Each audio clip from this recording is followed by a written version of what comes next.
Hello hello guys, हम शुरू करते हैं next part question bank discussion का। हाँ जी, तो इसमें हम करते हैं अब पार्ट 2 शुरू है ना शेड्यूल का। तो शेड्यूल 1 का पार्ट 2 है, तो ये बात करते हैं ना देने का, ना देने का, ना लेने का। इसके लिए जो सर्विस में है सी, तो उनके लिए बात करता है, मतलब जो जॉब कर रहे हैं। ठीक है, चलो बात करते हैं। Mister C chartered accountant employed है ना, as senior executive in charge of tax in a company and not holding COP recommends a particular lawyer to his employ in respect of a case. The lawyer, out of professional fee received from the employer of Mr. C, paid a particular sum as referral fee to Mr. C. Referral fee दी उसने mister C को। Comment of the reference to C act सही है कि नहीं। ठीक है, उसने लॉयर ने वो ये रेफरल फ़ी दी। रेफरल फ़ी की बात हुई यहाँ पे। तो रेफरल फ़ी जहाँ तक मुझे याद आ रहा है अलाउड था, तो गिल्टी नहीं होना चाहिए। ये चीज़ गिल्टी है, बट उसे रेफरल फ़ी सी एन प्रैक्टिस वालों की बात है, मतलब सर्विस वालों के लिए नहीं है। देखते हैं। Referral fee from lawyer as per clause to part 2 first schedule of C act 1949, member of institute other than a member in practice shall be guilty of professional misconduct if he, being an employee of a company, firm or person, accepts or agrees to accept any part of fee, profit, gains from a lawyer, chartered accountant or a broker engaged by such company, firm or person, or agent or customer of such company, firm or person, by way of commission or gratification. ठीक है, in the given case Mr. C chartered accountant is working in capacity of an employee. By referring a lawyer to the company in respect of case, he receives particular sum as referral fee from the lawyer out of his professional fee. ठीक है, Mr. C is guilty by virtue of clause 2 part 2 first schedule for accepting referral fees from lawyer of his employer. मतलब अगर उसके employer के lawyer से उसने मतलब गलत एक तरह से ले लिया ना, तो वो गलत है। ऑब्वियसली उसने लॉयर को, अपने एम्प्लॉयर को रिकमेंड किया, तो एक तरह से उसके एम्प्लॉयर वाले लॉयर ने उसको फीस शेयर की, तो इसलिए गिल्टी पाया गया वो। ठीक है, तो इस क्वेश्चन को ना इंपॉर्टेंट मार्क कर लेते हैं, बिकॉज इसमें मुझे डाउट आ गया था। बिकॉज एक तो ना थोड़ा निगलेक्टेड वाला है, मतलब दो ही क्लॉज है इसमें, तो उसको ध्यान से कोई पढ़ता नहीं है। तो अगर ऐसे ऐसे क्वेश्चन पूछ लिया तो गलती हो सकती है, तो इसको इंपॉर्टेंट मार्क कर लिया जाए। बिकॉज क्लॉज की लैंग्वेज में क्लियर है, वैसे क्लियरली लिखा है सब कुछ, उसके रिगार्डिंग ही क्वेश्चन है। बट ये है कि हम इसको कम पढ़ते हैं तो गलती हो सकती है अगर क्वेश्चन आ गया। चलो अब आ गया हमारा पार्ट 3। ठीक है, पार्ट 3 क्या बात करता है। हाँ जी, तो पार्ट 3 ऐसे याद किया हुआ ना हमने। पार्ट 3 का क्लॉज 1 क्या कहता है, मतलब एक क्लॉज में बात करते हैं औकात नहीं भूलने का। मतलब औकात नहीं भूलने का मतलब, अगर आप एक तरह से FCA बने नहीं हो, बट आप FCA एज ए FCA लिख रहे हो अपने आप को, मतलब अगर AC हो तो FCA लिख रहे हो, ठीक है, तो आप गिल्टी पाए जाओगे। ठीक है, ये पर क्लॉज 1 बात करता है पार्ट 3 का। और क्लॉज 2 बात करता है जो भी इन्फॉर्मेशन इंस्टीट्यूट ने मांगी वो चुपचाप दे देनी है ना। ठीक है, और थर्ड बात करता है कि अगर राइट अप या एडवर्टाइजमेंट जो भी थी आपने फॉल्स भरी है। ठीक है, तो पार्ट क्लॉज 3 बात करता है इसके लिए। ठीक है, आप पढ़ते हैं इसको। Mister D practising chartered accountant from Mangalore. He has been practising as a sole proprietor for past 2 decades. Mr. D's daughter, Mr. S, is a newly qualified chartered accountant, cleared the final exam just 3 months ago. Immediately after qualifying, she also wanted to set up a sole proprietary concern and practice on her own. After setting up the firm, she printed her own visiting card. Okay, तो उसने क्या लिख दिया भाई, अभी तो CA बनी है, FCA कहाँ से लिख दिया, ये गलती कर दी ना उसने, FCA ने लिखना चाहिए था। ठीक है, इन view of the above guilty है, यस गिल्टी अंडर, देखो ना अभी क्लॉज पूछ लिया उन्होंने। अब है कि क्लॉज 1 है, क्लॉज 1 पार्ट 3 फर्स्ट शेड्यूल, इसमें आएगा, ये डी में फंसेगा। ठीक है, चलो अब आगे चलते हैं। क्लॉज 2 बात करता है। क्लॉज 2 बात करता है, हमने पढ़ा था ना अभी, राइटअप मतलब एक तरह से जो भी इन्फॉर्मेशन मांगी चुपचाप दे देनी है, उसमें मना नहीं करना इन्फॉर्मेशन अगर मांगी तो इसकी लैंग्वेज पढ़ते हैं। XYZ chartered accountant firm is having a relationship with a multinational accounting firm. Okay, the ICA required that all firms having network relationship with any other entity need to furnish information online within the stipulated time. XYZ associates failed to respond. Comment on this with reference to professional misconduct. ठीक है, clause 2 part 3 first schedule to CA Act 1949, member whether in practice or not will be deemed to be guilty of professional misconduct if it does not supply the information called for or does not comply with the requirements asked for by the institute, council or any of its committees, directors, discipline board of discipline, director disciplinary committee, quality review board और the appellate authority. इसको ना हम थोड़ा simplify करके लिखते हैं।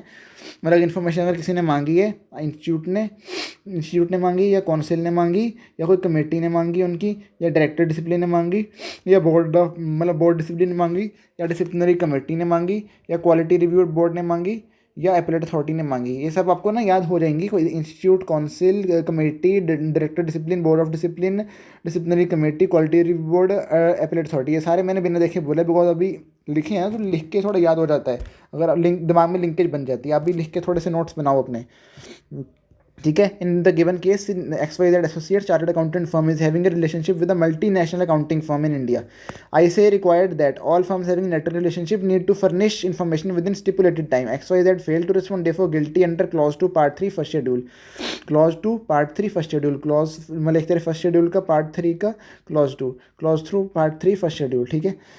चलो अब आगे चलते हैं. Mister Shanti, a chartered accountant employed as a paid assistant with chartered accountant firm, leaves the services of firm on this despite. Chartered accountant है, याद रखना.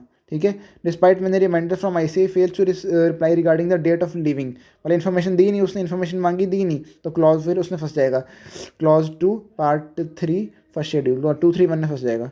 देखो यहाँ पे क्लॉज 2 पार्ट 3 फर्स्ट शेड्यूल 231 लिख लो, वैसे इजी रहता है. Clause 2 part 3 first schedule 231 to the CA Act 1949 member whether in practice or not will be deemed to be guilty of professional misconduct if it does not supply the information called for or does not comply with the requirement asked for by the institute, council, committee, director discipline, board of मतलब board of discipline, फिर disciplinary committee, फिर था हमारा quality review board, फिर था appellate authority.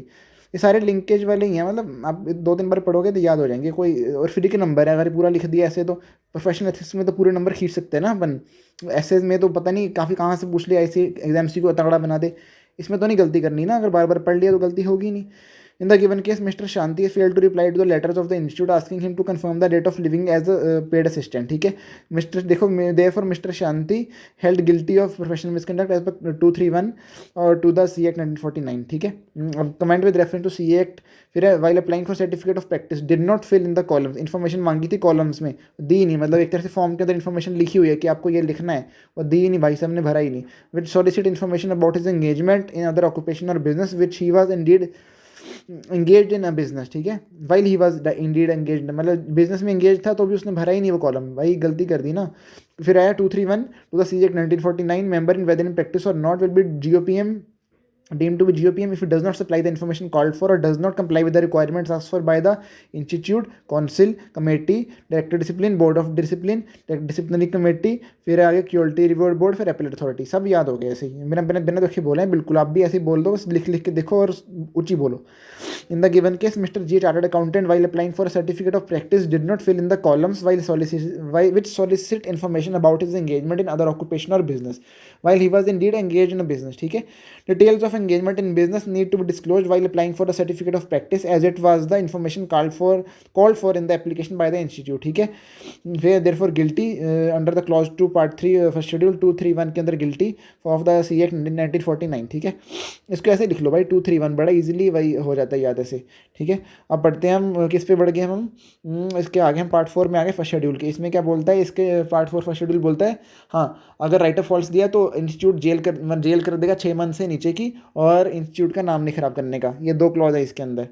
ठीक है. पहला क्लॉज बात करता है गिल्टी, मतलब एक तरह से सिविल अगर कोई लायबिलिटी आपकी होगी तो एक तरह से आपको ऑफेंस वगैरह कर दिया आपने, 6 महीने से कम वाली जेल होगी इसके क्लॉज 1 ने. मतलब पार्ट 4, मतलब एक तरह से 143 के अंदर, मतलब clause 1 of part 4 of, sorry गलत हो गया, 141 के अंदर, हाँ, क्लॉज 1 पार्ट 4 फर्स्ट शेड्यूल के अंदर गिल्टी पाए जाओगे अगर आपने वो गलत कर दिया. एक तरह से जेल होगी आपको, अगर 6 महीने की जेल हो जाएगी अगर आपने ऑफेंस कर दिया. और दूसरा है कि अगर in the opinion of council disrepute अगर डिसरिप्यूट लगाया अगर, तो इसके क्लॉज 2 में 241 हो जाएगा. 141 के अंदर ऑफेंस किया अगर, 241 के अंदर गिल्टी पाई जाएगी अगर आपने एक तरह से वो किया. हाँ, ओपिनियन में अगर काउंसिल को लगता है कि आपने डिसरिप्यूट लाया, अपने ICAI का नाम खराब किया. ठीक है. तो इसमें पढ़ते हैं क्या. CA D chartered accountant in practice availed of a loan against his personal investments from a bank. He issued 2 checks towards the repayment of the said loan as per the installments due. However, both the checks were returned back by the bank as insufficient. भाई तो नाम खराब कर दिया, insufficient fund हो गए. तो अब किस फंड, मतलब एक तरह से इंस्टीट्यूट का नाम खराब किया तुमने, तो तुम जाओगे क्लॉज 2 पार्ट 4 फर्स्ट शेड्यूल 241 के अंदर जाओगे. 241 के अंदर 241 फर्स्ट शेड्यूल तो है ये, तो इसको बाहर ही कर दो. फर्स्ट शेड्यूल तो है ये, 244 पार्ट 4 के आ गया ना, 241, इसका आंसर डी होना चाहिए. 241 आ गया, 241. इसको मैं भी पेन से लिख लेता हूँ ताकि मुझे बाद में हेल्प रहेगा फिर से पढ़ना हो यहाँ से. तो ये तो बाहर ही हो गया. ठीक है. 241 हो गया. अब पढ़ते हैं नेक्स्ट वाला. CA except practising chartered accountant fail to return the books of accounts and other documents of client. मतलब क्लाइंट का उसने डॉक्यूमेंट्स रख के बैठ गया. Despite many reminders from the company settled his entire fees भी, मतलब उसने कंपनी ने सारी फीस ही पे कर दिया, कुछ ड्यू भी नहीं रखे उसके. Comment with reference to the CA Act 1949. मतलब कंपनी लगी हेठ में है कि भाई नहीं देना मुझे, डाटा नहीं देना, मैं रख के बैठी डाटा. मतलब एक तरह से कोई फिजिकल डाटा होगा तब ये रख के बैठ गई, ऐसा पुराना केस लोगों को ऐसा। ठीक है, as per part 4 class part मतलब एक तरह से part 4 first schedule to C act 1949 member of institute whether in practice or not shall be deem to GOPM। ये पता नहीं उन्होंने क्या किया है, इन्होंने 141 का भी और 241 दोनों ही लिख दिए यहाँ पे, 141 241 दोनों ही यहाँ पे मेंशन कर दिए। आपको भी ऐसे ही मेंशन करना है अगर क्वेश्चन आया तो। is held guilty of civil or criminal court for an offence which is punishable with imprisonment for a term not exceeding 6 months in the opinion of counsel in the opinion of counsel brings disrepute to the profession or the institute as a result of his action whether or not related to his professional work। ठीक है, bring disrepute और अगर guilty of any civil or criminal code for an offence. ठीक है, member में भी found guilty of other misconduct. हाँ, एक चीज़ और है इसमें, गिल्टी ऑफ प्रोफेशनल मिसकंडक्ट ही है, मैं शायद गलती से प्रोफेशनल मिसकंडक्ट बोल गया। जी यहाँ पे ना, वहाँ ऊपर हम देखते हैं ना GOPM, यहाँ पे GOOM है, यहाँ पे गोम है, वहाँ पे हम GOPM देखते थे। ठीक है, यहाँ पे गोम है। और चलते हैं, मेंबर ने भी found guilty of other misconduct, मतलब गोम में फंस जाएगा अगर under clause 2 if he retains books of accounts and documents when fails to return these without reasonable cause. कोई रीजनेबल कॉज ही नहीं है भाई, ऐसे ही रख के बैठा है, पैसे भी पे कर दे क्लाइंट ने वो तेरे। In the given case, X failed to return the books of accounts and other documents of his client without any reasonable cause. Therefore, he will be guilty of other misconduct under Part 4 first schedule and liable to disciplinary action under Section 21। ठीक है, guilty पाया जाएगा। और part 4 के अंदर मैंने इन्होंने part 4 पूरा लिख दिया जबकि सिर्फ क्लॉज 2 में है, बट ठीक है, आंसर को बड़ा करने के लिए आपको भी ऐसे लिख के आना है। ठीक है, इसको मैं भी मार्क कर लेता हूँ, दोनों दोनों ही मेंशन करने हैं। इन्होंने ये भी मेंशन कर दिया, ये भी मेंशन कर दिया। इसका क्या था, 141, इसको ऐसे लिखते हैं 141 241। ठीक है, चलो आगे चलते हैं नेक्स्ट क्वेश्चन पे। YKS proprietary firm of chartered accountant was appointed as concurrent auditor. ठीक है, YKS used his influence for getting some cheques purchase and there after fail to repay the loan और ड्राफ्ट। मतलब एक तरह से उसने अपने इन्फ्लुएंस से चेक वगैरह परचेज किया एंड लोन रीपे नहीं किया, बट बाद में तो फंस गया भाई, वो गिल्टी हो जाएगा क्योंकि डिसरिप्यूट लाया। As per clause 2 part 4 first schedule to C Act 1949 member of institute whether in practice or not shall be deemed to be guilty of other misconduct if he is in the opinion of counsel bring disrepute to the profession or to the institute as a result of his action whether or not related to his professional work। और हाँ, एक चीज़ और बता दूँ, ये guilty of other misconduct कहाँ कहाँ आता है, शेड्यूल 1 के लास्ट पार्ट में, मतलब पार्ट 4 में आता है, और शेड्यूल जो हमारा 2 है पार्ट, शेड्यूल 1 के तो पार्ट 4 में, और इसके 3 ही पार्ट है तो इसके थर्ड वाले में, दोनों का लास्ट वाला पार्ट बात करता है अदर मिसकंडक्ट की। ठीक है, as a result of his action whether or not related to his professional work. ठीक है, chartered accountant is expected to maintain the highest standards of integrity even in his personal affairs and any deviation from this standards calls for disciplinary action. ठीक है, in the given case YKS and company being a concurrent auditor used the position to obtain the funds and fail to repay the same to the bank. This bring disrepute to the profession of a chartered accountant. ठीक है, therefore had guilty of professional other misconduct गलती से professional लिख दिया तो आधा mark दिया, एक नंबर तो कट गया सीधा ही। तो अंदर 241 के अंदर गिल्टी पाया जाएगा। ठीक है, मैं भी इसको 241 यहाँ पे लिख लेता हूँ। चलो आगे चलते हैं, comment with reference to C act. ठीक है, CA Kumar who is contesting council elections engages in articles for his election campaigning promising him that he will come in contact with influential people। मतलब एक तरह से वो गलत काम कर रहा है, अब मेरे हिसाब से काउंसिल फंसा देगी इसको, काउंसिल फंसा देगी, और दोनों में फॉलो हो जाएगा शायद ना, 141 में भी और 241 में भी आ जाएगा। Will help to enhance his career after completion of training period. कह रहा है कॉन्टैक्ट्स बनेंगे तेरी जॉब लगेगी, अच्छी लग जाएगी, मेरे साथ चल वहाँ पे इलेक्शन कैंपेनिंग कर मेरे साथ। As per Part 4 first schedule to C Act 1949 member of institute whether in practice or not guilty of other misconduct if he is guilty of any civil or criminal court for an offence which is punishable with imprisonment for a term not exceeding 6 months or in the opinion of counsel bring disrepute to the profession or the institute as a result of his action whether or not related to his professional work। ठीक है, member may be guilty of other misconduct as per clause 2 if he uses the services of articles for personal work। ठीक है, अच्छा इसके लिए, हाँ personal work के लिए वो यूज़ किया ना आर्टिकल को, तो एक गलत किया। In the given case CA Kumar is contesting council elections of engages articles for his election campaigning promising him that he will come in contact which will help to enhance his career. ठीक है, therefore guilty of other misconduct as per part 4 first schedule and liable to disciplinary action under section 21 okay, disciplinary action का सीधी बात बोली यहाँ पे, तो ये भी हमें मार्क करके रखना है कि ये चीज़ हमें लिखनी है, मतलब डिसिप्लिनरी एक्शन के बारे में बोलना है। ठीक है, चलो अब आगे चलते हैं। Comment with reference to C act, miss Preeto CA had an account with bank normal balance in this account remained at level below ₹5,000। Okay, the bank inadvertently credited this account with 200 lakh. अच्छा, इसमें ऐसा है कि उसके अकाउंट में 5,000 से कम ही पैसे रहते थे, पर गलती से बैंक ने 2,70,000 रुपये डाल दिए उसके अकाउंट में। तो उसने क्या किया, उसने सारे 2,75,000 ही पूरा प्लस 5,000 उसके जो पड़े थे उसने पूरा का पूरा ही विड्रॉ कर लिया। और अब बैंक को 1 साल बाद याद आया कि भाई गलती से उन्होंने क्रेडिट किए थे, तो बैंक उसके पास गए कि 2,75,000 मुझे दे वापस और इंटरेस्ट भी दे। सी ए प्रीतो कंटेस्टेड डिस्क्लेम, उसने बोला कि ऐसे कैसे मैं क्यों दूँ, आपने डाला तो मैंने निकाल लिए। कैन बैंक अप्रोच ICI कि for disciplinary action, yes ICI के पास जा सकते हैं बिकॉज डिसरिप्यूट लगाया उसने लाया। क्लॉज टू पार्ट 1 ऑफ मतलब 241 की बात हो रही है। 241 में C act 1949 states that member of institute whether in practice or not shall be guilty of other misconduct if in the opinion of council bring disrepute to the profession or the institute as a result of his action whether or not related to his professional work। अच्छा वाला disrepute लाता, हाँ ठीक है। In the given case ये प्रीतोट C had an account with bank from which she withdrew 2,75,000 to 75,000 and close the account close करवा दिया था भाई, बहुत ही होशियार निकली। This amount of ₹275,000 were pertaining to 5,000 minimum balance and 270,000 belonging to other account holder inadvertently credited to her account। हर लिखना चाहिए, बेचारों ने हिज का हर बना दिया, हर का हिज बना दिया। His account by bank said act of Rito to withdraw money which does not belong to her which bring disrepute of। भाई ऐसे लग रहा है कि सीए लालची हैं, उनको पैसा मिला नहीं, भाग गए निकाल के विजय माल्या बनने की कोशिश कर रहे हो क्या? ऐसे थोड़ी चलेगा। Bank can file a suitable claim, ये बैंक बिल्कुल कर सकता है, इसका नंबर मिलेगा लिखने का। And clause to part 1 under clause to part 4 of first schedule to C act 1949 with the institute for a case of other misconduct. ठीक है, नेक्स्ट क्वेश्चन पे mister Chintamani chartered accountant in practice has been elected as the treasurer of this. अच्छा, इस पर क्या किया, उन्होंने tour पे गए और उन्होंने एक तरह से 40,000 का बाद में पता चला कि उसने बेनिफिट के लिए पैसा यूज़ कर लिया था, एक तरह से फ़ायदा उठाया उसने। सीए प्रैक्टिस है, ट्रेजर है, उसने गलत फ़ायदा उठाया अपने बेनिफिट के लिए। टूर वगैरह पे जाने के बाद अपने बेनिफिट के लिए 40,000 रुपया सेव कर लिया, खर्चा कर लिया। ठीक है, as per section 21 of C act 1949 member provide that a member is liable for disciplinary action if he is guilty of professional or other misconduct, and फिर other misconduct has been defined in part 4 first schedule and part 3 of second schedule। हाँ, यही मैंने बोला था ना आपको diagram बना के छोटी सी, कि पार्ट 4 फर्स्ट शेड्यूल ने, पार्ट 3 ऑफ सेकंड, मतलब दोनों का आखिरी पार्ट है वो अदर मिसकंडक्ट की बात करता है। ठीक है, फिर है क्लॉज टू पार्ट 4 फर्स्ट मतलब 241 of C act 1949 states that member of institute whether in practice or not shall be deemed to be GOPM की आदत पड़ी हुई है if in the opinion of council bring disrepute to the profession or to the institute as a result of his action whether or not related to his professional work। ठीक है, accordingly CA is also expected to maintain the highest standards and integrity even in his professional affairs and any deviation from these standards calls for disciplinary action। ठीक है, in the given case receipt of personal benefit of 40,000 from tour operator by Chintamani for organizing an international tour would bring disrepute to the profession of chartered accountant। ठीक है, therefore guilty of other misconduct under 241 of C Act 1949। ठीक है, चलते हैं question पे। Mr. P, chartered accountant in practice, approached manager of nationalized bank for a loan of 25 lakhs। He also informed the manager that if the loan is sanctioned, the income tax return of manager and staff will be filed without charging any fees as quid pro quo for the lend। मतलब एक तरह से कह रहे loan sanction करो, उसके consideration में तुम्हारी ITR फाइल करूँगा मैं। लो जी, गिल्टी हो गया भाई, क्योंकि उसने डिसरिप्यूट लाया, एक तरह से हाईएस्ट स्टैंडर्ड्स ऑफ इंटीग्रिटी से काम नहीं किया।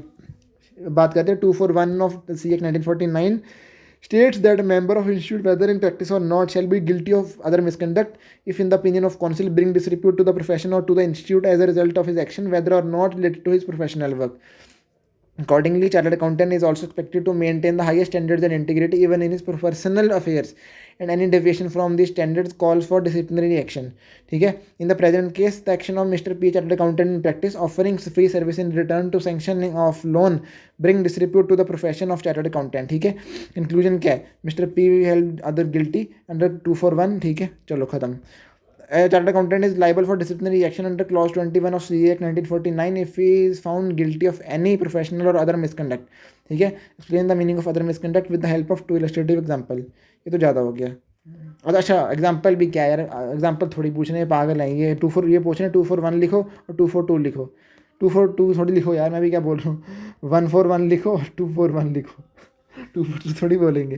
ठीक है, अदर मिसकंडक्ट के बारे में पूछ रहा है, ये तो हमने वही जो ऊपर पढ़ा है सारा वही है, फिर से पढ़ लेते हैं, कोई नहीं। As per part 4 of first schedule to C act 1949 member of institute whether in practice or not shall be GOM if he is guilty of civil or commercial criminal code for an offence which is punishable with imprisonment up to 6 months not exceeding 6 months। ऐसा लिखना है। in the opinion of council or in the opinion of council bring disrepute to the profession or institute as a result of his action whether or not related to his professional work। ठीक है, as per part 3 second schedule to the CA Act 1949 member of institute whether in practice or not shall be deemed to be guilty of other misconduct। अच्छा, other misconduct मतलब इन्होंने दोनों का पूछ लिया, first schedule का भी पूछ लिया, सेकंड शेड्यूल का भी पूछ लिया, दोनों का कितना लिखो, बहुत ही बढ़िया।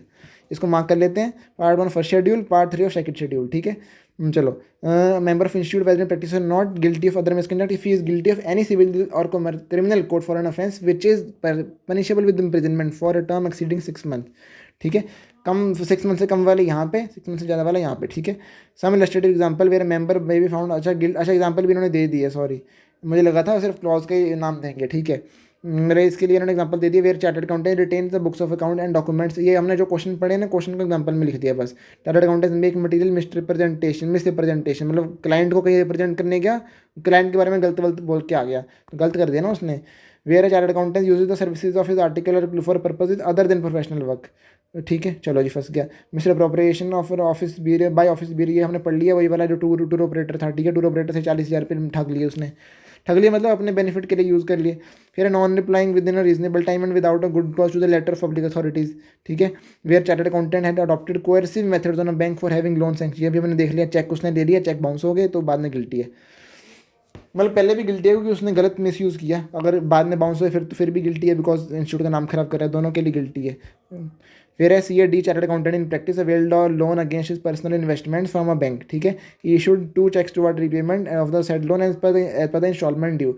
However both the cheque were return back with the mark insufficient fund. भाई फंस गया क्योंकि सीए का नाम खराब हो गया। भाई सीए के पास फंड नहीं है, भाई नाम खराब हो जाएगा ना सीए का, बैंक वाले बोलेंगे सीए के पास फंड ही नहीं है, तो आईसीए का नाम खराब होगा। फिर एक क्लॉज बोलता है 241 to the C Act 1949 shared that a member of institute whether in practice or not guilty of other misconduct if in the opinion of counsel bring disrepute to the profession or to the institute as a result of his action whether or not related to his professional work। चाहे personal work में भी तुम disrepute लाते हो ना ICA को, तो भी guilty पाए जाओगे। Accordingly, chartered accountant is also expected to maintain the highest standards and integrity even in his personal affairs, and any deviation from the standards call for disciplinary action under section 21। section 21 अभी तक याद हो गया होगा आपको भी, इतनी बार तो पढ़ लिया इस क्लॉज के अंदर ही। In the present case, 2 checks were dishonored and returned back with the remarks insufficient funds. Issuing check without having sufficient balance is punishable offence under the Negotiable Instrument Act. Therefore, CA का नाम खराब होगा because CA jail में जाएगा, ICA फंसेगी, ICA को बुरा लगेगा कि भाई सीए ये नहीं कर सकता, तो सीए बनाने का फ़ायदा क्या हुआ, इसको पास करने का फ़ायदा क्या हुआ, इसको फेल करना चाहिए था, ये अपनी औकात ही भूल गया। एज पर मतलब एक तरह से अपनी रिस्पेक्ट भूल गया करवानी। फिर as the cheques were dishonour due to insufficient fund, the drawer will be held guilty of offence under the negotiable instrument act 1881 and consequently he will be guilty of other misconduct. ये important question है, इसको mark किया जाए, mark किया जाए, mark किया जाए। और ये वाला इंपॉर्टेंट था, और ऊपर वाला इसलिए इंपॉर्टेंट है बिकॉज इसमें एग्जाम्पल्स दिए ना, इसलिए इंपॉर्टेंट है, एग्जाम्पल इन्होंने दिए ना इसके लिए इंपॉर्टेंट है। ठीक है, चलो अब नेक्स्ट चलते हैं, अब हम लास्ट क्वेश्चन के इस वीडियो के लिए। सेकंड शेड्यूल हमारा शुरू हो गया। सेकंड शेड्यूल का पार्ट 1 बात करता है सीसी, इसमें से ऐसे याद क्यों है सीसीसी, पहला बात करता है ये कॉन्फिडेंशियलिटी की बात करता है। देखते हैं अब कॉन्फिडेंशियलिटी बात करता है क्लॉज 1 पार्ट 1 सेकंड शेड्यूल 112। फिर हम पढ़ेंगे 212, फिर 2 मेरे ऐसे इसमें शायद 9 क्लॉज हैं, 10 क्लॉजेज हैं, 10 हैं इसमें, तो अभी 1012 तक जाएंगे हम, 1012 तक जाएंगे, इसमें भी 112 पे बढ़े हम 112। ये पहले पता नहीं मेरे दिमाग में शॉर्ट फॉर्म ऐसे रखने की याद नहीं आई, हमारा इतना टाइम सेव हो जाता है बोलने में ही।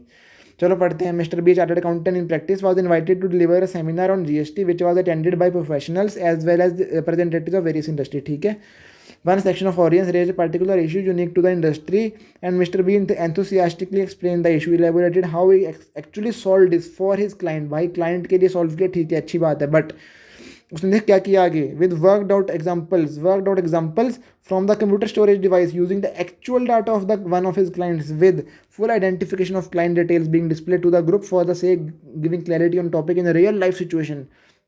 बहुत ही बढ़िया बेटा, बहुत ही बढ़िया। गिल्टी पाए जाओगे तुम क्लॉज 1 किसके अंदर, क्लॉज 1 पार्ट 1 सेकंड शेड्यूल 112 के अंदर क्लॉज गिल्टी पाए जाओगे, 112 के अंदर गिल्टी। इसको मैं अभी पेन से लिख लेता हूँ, 112 के अंदर गिल्टी, 112 के अंदर गिल्टी। ठीक है, as per 112 of C act 1949 member in practice will be guilty of GOPM if he discloses information acquired in the course of his professional engagement to any person other than his client, so engaging him without the consent of his client or otherwise than as required by any law for the timing in force। ठीक है, अब इसमें इन्होंने ऐसे 200 की बात कर दी because 200 ही बात करते हैं ना कि ऑडिटर को कॉन्फिडेंशियलिटी रखनी है, ओवरऑल ऑब्जेक्टिव मतलब उया कासा overall objective of independent auditor and conduct of an audit in accordance with standards of auditing. ठीक है, auditor should respect the confidentiality of information acquired during his work and should not disclose any such information to third party without specific authority or unless there is a legal or professional duty to disclose. ठीक है, in the given case mister B chartered accountant is practice and was invited to deliver a seminar on GST which was attended by professional as well as representative of of various industry. During his session, a query was raised on particular issue and Mr. B used the actual data of one of his clients with full identification of client detail displayed to the explain and elaborate such query. Therefore but यहाँ पे लिखा है, इन्होंने conclusion लिखना है ऐसे भी, auditor can not disclose the client information without obtaining consent of the client does CAV will be held liable for professional misconduct under 112 to CA Act 1949. तो ये हमारा खत्म हो गया क्वेश्चन 90 तक. तो let stay tune for the next video guys. Like ठोको, share करो, सब्सक्राइब करो, कमेंट करो अगर आपको कुछ भी वैल्यूएबल लगा. तो all the best guys, bye bye, see you.